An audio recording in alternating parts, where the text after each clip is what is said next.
This episode of Capes and Lunatics is brought to you by Tweaked Audio. Get awesome headphones, go to tweakedaudio.com and use the coupon code Southgate to get 30% off, free shipping, and a lifetime warranty. Or you can get there through the link on our website, southgatemediagroup.com.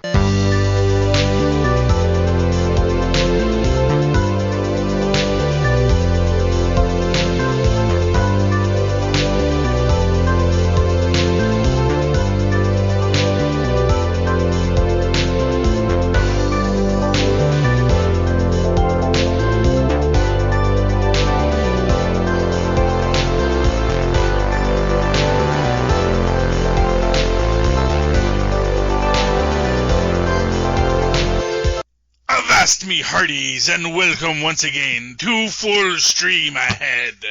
I'm your host, Charlie, the Professor Esser, and with me as always is my skinny rich friend. It's Mozz. Hey, welcome back, Mozz. Welcome back to Full Stream Ahead. For those of you who are avid listeners, you know that we were going to do the Killers on Amazon Prime, but that wound up being not the best show, and neither one of us really felt. So we searched the internet again, debated many concepts, and came across what I think is a delightful little show, which hopefully we can get a little airtime for. A little thing on Netflix called I Am Not Okay With This. Season 1, Episode 1, Dear Diary. Man, what a great show this is. It is. Let me do the intro here. When her best friend and secret crush hooks up with a crude jock, Sid seethes with anger, and her feelings boil over in startling ways. Our director is Jonathan Entwistle. Writers on this is Jonathan Entwistle, who gets the teleplay by, Christy Hall, who also gets a teleplay by.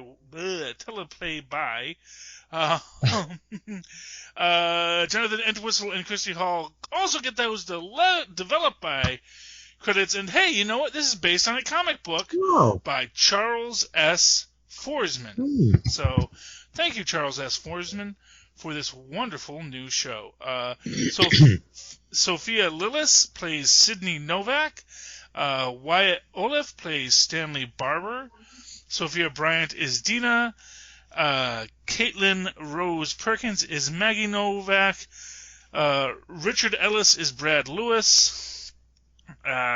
Patricia Scanlon is Miss Capriati. David Thune is Mr. File. Zachary S. Williams is Ricky Berry. Adian Wojtek Hissung is Liam Novak. And that's all the acting credits we're going to read. Okay, but yes, this is a fun show. This is, I gotta say, this is such an interesting take because exactly what the show is going to be is not immediately clear, although it does end up open with what is clearly a scene from the future of the girl running in a filthy dress being chased by the cops. You think it's just filthy and not blood? Well, I mean, okay. So, that's the thing. For those who are not in the aware, there are some interesting Carrie vibes. For sure. Associated with this film. Yes. And, of course, yes. Obviously, because I haven't watched the whole thing all the way through yet. Though I haven't watched the last episode yet. And I don't even know if the last episode actually keys into the first episode. I watched everything but the last episode because I really wanted to recommend this series to Mozz to see if this would be the one that we settled on. And coming through all this, as it's played out, obviously I think that scene is meant to remind us of Carrie. Sure. But in the sense that I think that might be too obvious of a line.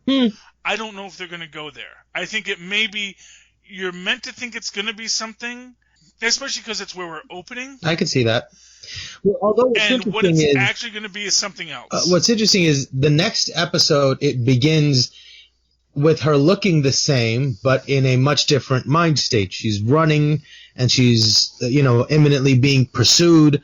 So I wonder if we're going back in time with the opening scene a little bit further every episode, so they meet up sort of in the middle in the last episode, or if it's going in the future, because she's calm and collected, just walking down, lamenting her situation in the opening scene for this first episode. In the second episode, she's running, and so I just thought maybe they're scaling it backwards or forwards.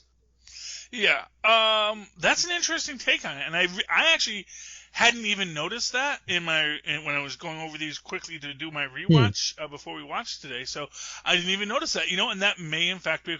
And now I'm trying to think, because again, it's been a while since I watched the middle episodes after episode 2, so now I can't even remember if they do follow that trope. So we're gonna have to keep watching and see how it starts up again next week and the week after. And if I can, I think the one thing that really just sold me on this show was how really, really good the acting is. Both her. Oh yeah. I mean, because she was in the movie It. And, she was. Yeah, and to see her, to go from playing a character of that kind of personality and embodying this character, even with the way she walks, with the way she moves, the way she holds her shoulders, it's very specific and very intentional relative to her performance in It. And so just watching that and the subtle things that how a moment hits her and how her reactions respond to each moment is very, very thought out and very intricate and really makes for a great performance. And the same goes for the kid playing Stan. And their chemistry between them is so wonderful. And it's rarely do you see acting this good. Yeah. I mean, in general, I think this is a lot of really good actors. Actually, what I got to say, who I really loved in this series, is Richard Ellis, the guy who plays Brad Lewis, the jock. It was such great casting. Yeah, well, you know what? You know who he reminds me of? Who? Chris Evans when he plays villains. He's got that. If you've ever seen any of Chris Evans' things before he became Captain America, when he used to always be the jerk, because before he got to be Captain America, he was always the jerk in things. He did a bunch of those teen movies, right? He did a bunch of things, but you remember he was one. I think he's one of the evil exes from what's his name versus somebody else. Also based on a comic book, and I'm trying to remember the name of that. With the kid from. That Michael Cera movie where it's almost a... Michael Cera, yes. Yeah. Yes. Yeah, so he's one of the evil exes there, and he's done a few other ones where he's just sort of the cocky jock. And this kid, it's like, wow, that's our next Captain America, this kid. Because he's got the same look, and he plays that jerk really well. Yeah. And I think that, part of the thing that I think is great about Captain America is, of course, he does have a lot of uptight qualities to him. And that uptightness translates well when you're playing a jerk jock, and also plays well when you're just a Captain America. So anyway, I really like his performance in this. I'll say he is my hardest working man in show business, something we haven't done in a while. Just because he has the very difficult job of playing a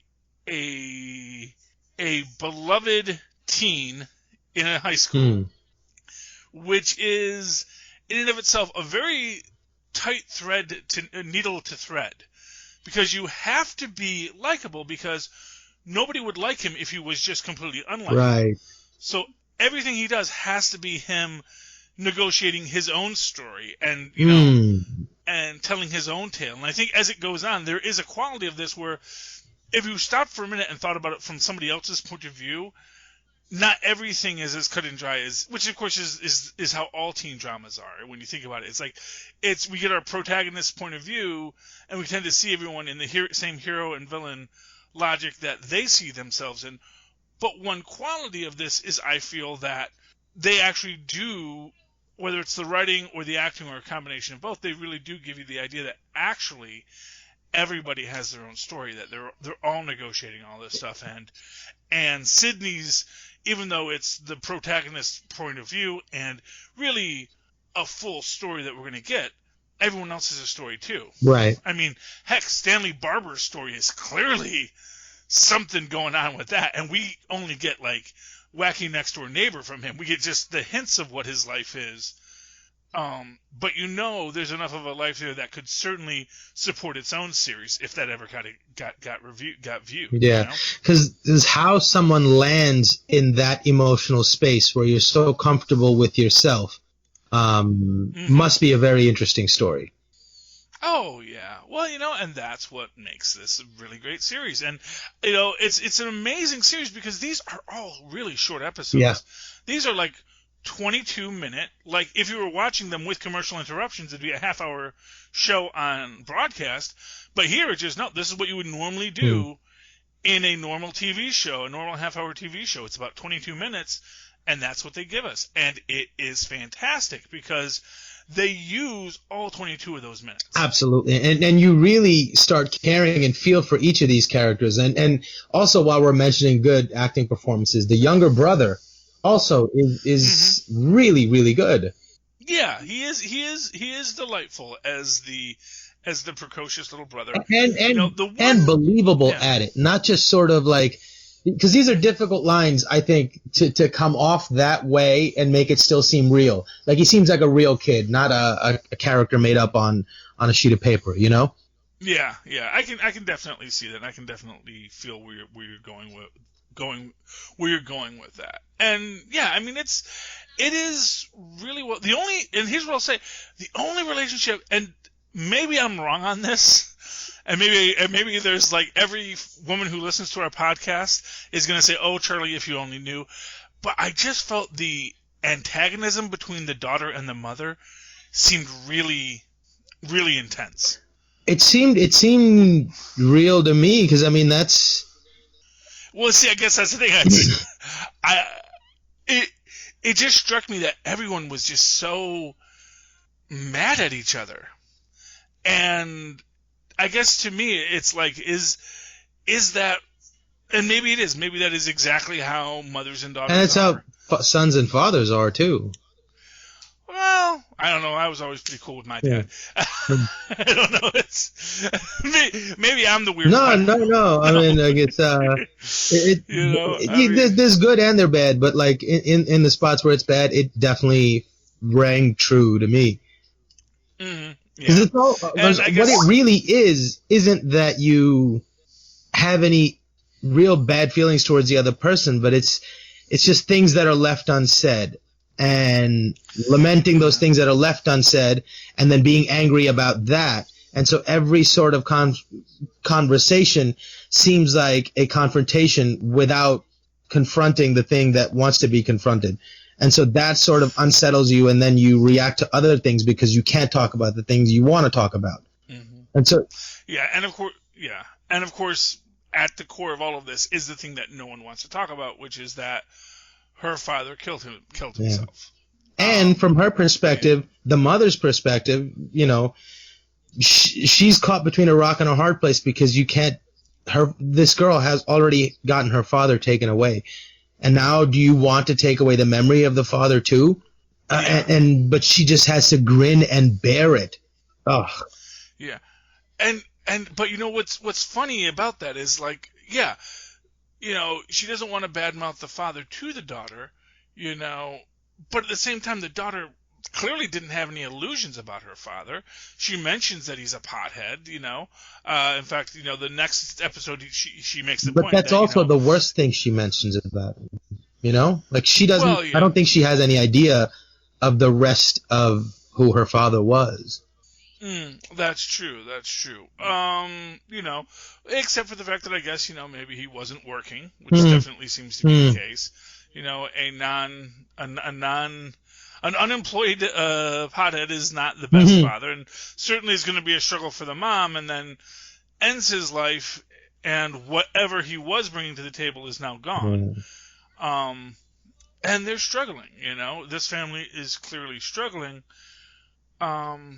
And it's kind of hard when you think about it. The relationship that the mother and the daughter are having is the mother needs the daughter to step up with the other child. And, maybe it's because I was the baby of the family. It's a little weird to me that it's so horrible to the teenage daughter that she has to watch her little brother. With it. She has absolutely. To, but she's a teenager. They can't see but more than, one day ahead of themselves, Yeah. I mean, I suppose so. It's just, I guess, in its own way, a little, like I said, I guess it's a little disheartening to me that, she is kind of very unhelpful. Oh yeah, no, she's not healthy emotionally in a lot of ways. Yeah, and that I think is it's interesting because again, she is the protagonist, but she also is a character who is perhaps, not made lovable, not made to be seen as anything other than another random teen in a rather unfortunate situation with a lot of anger and a lot of difficulty, Yeah. And these are the things that make it a good story. And again, and to that point, it's funny, she is the protagonist, but her own self is the ticking time bomb that's working against her, moving the story along. So, but she plays that really well too. She plays that like powder keg of a personality in every scene, especially. I guess when we get to it, but like when the best friend tells her that she got with Billy. That scene and the way she reacts to it, how incredulous she is, how hurt she is, how hard she tries to mask those emotions, and how badly she fails at it, is just wonderful. And it is, and again, what we haven't even talked about here, which is the real Carrie aspect of this, because we do see, as we're wandering through this, that this woman does have these telekinetic powers, in a way that is very, perhaps worrisome, But of course, as it's happening, she is like, well, that didn't happen, And to that extent, the narrative device of this is why it's called Dear Diary, is the counselor, because this girl has anger issues, because we've seen her lashing out a lot. She has a lot of anger. To the point where you start to maybe wonder if she does have a chemical imbalance. Maybe that's why she's so angry all the time. She's been asked to start journaling her feelings, journaling her emotions. And that is what we see. She starts to write down these notes, and you can hear her inner dialogue and all these things overwhelming her. And when Brad Lewis comes in and he's just chatting with her, when of course he's very moochy. He wants her fries, wants the girlfriend to buy him the fries, yada yada yada. Doesn't come off as a horrible person, but then again also doesn't necessarily come off per se as a bad guy. Just maybe kind of not really thinking about how his actions are playing. Yeah, no, but also it's really not his fault. He has no idea that Sydney has feelings for her, and so he has no idea that the bomb that has just dropped on this girl. And I think in that moment you can't make him too unlikable either, because we need to feel the gravity of what she just did and feel that it is a dangerous thing, and we need to be careful. We can't feel, oh, he deserved it, otherwise we won't take it as seriously bad of a thing or dangerous of a thing. So I think they walk that line really well there. Yeah, and that is the thing, is that obviously she causes him to have a nosebleed, and also again, this is the first time her powers really kick in, and she freaks out from it. It really freaks her out that she did that. And then, of course, as she's going on, she starts to, well, I did that. I didn't cause him to have a nosebleed. I wasn't doing anything. It's just coincidence, yada, yada, yada, yada. And then later she's in her room dealing with her emotions, and then all of a sudden the wall cracks. In a very dramatic display of these new emerging powers. And that, is what, I think, for us as the audience kind of seals it, though when we get into the next episode, even again, she's trying to deny it to herself. I think that is what is interesting about this. Because if you think about it, if you started to develop powers like this, especially things that are a little subtle, you're probably going to not imagine it's correct. You're going to, it's like, the first time you wish for a light to change and it changes, you don't start thinking, aha, I have the power over traffic lights. You go, that was weird, when you see, there are things that happen to you when you are a teenager, and you do start to think, did I just do that? No, I couldn't have done that. And for the most part, when we do that as teenagers, we are correct. We didn't just cause it to stop raining or cause the wind to stop blowing or cause the wind to start blowing. We do not have that much power over the universe around us, but things happen as we're doing them as teenagers, and sometimes we ask ourselves, do I have superpowers? And then later on, as you say, no, I'm just being silly. But, as we will learn, she is not being so silly. These things she's observing are, in fact, what is happening to her. Yeah. Any thoughts on tonight's episode? Any final thoughts on tonight's episode? No, I was very pleasantly surprised by this show, and I'm super glad I started watching it, and I can't wait to finish it, and I can't wait to watch the next season.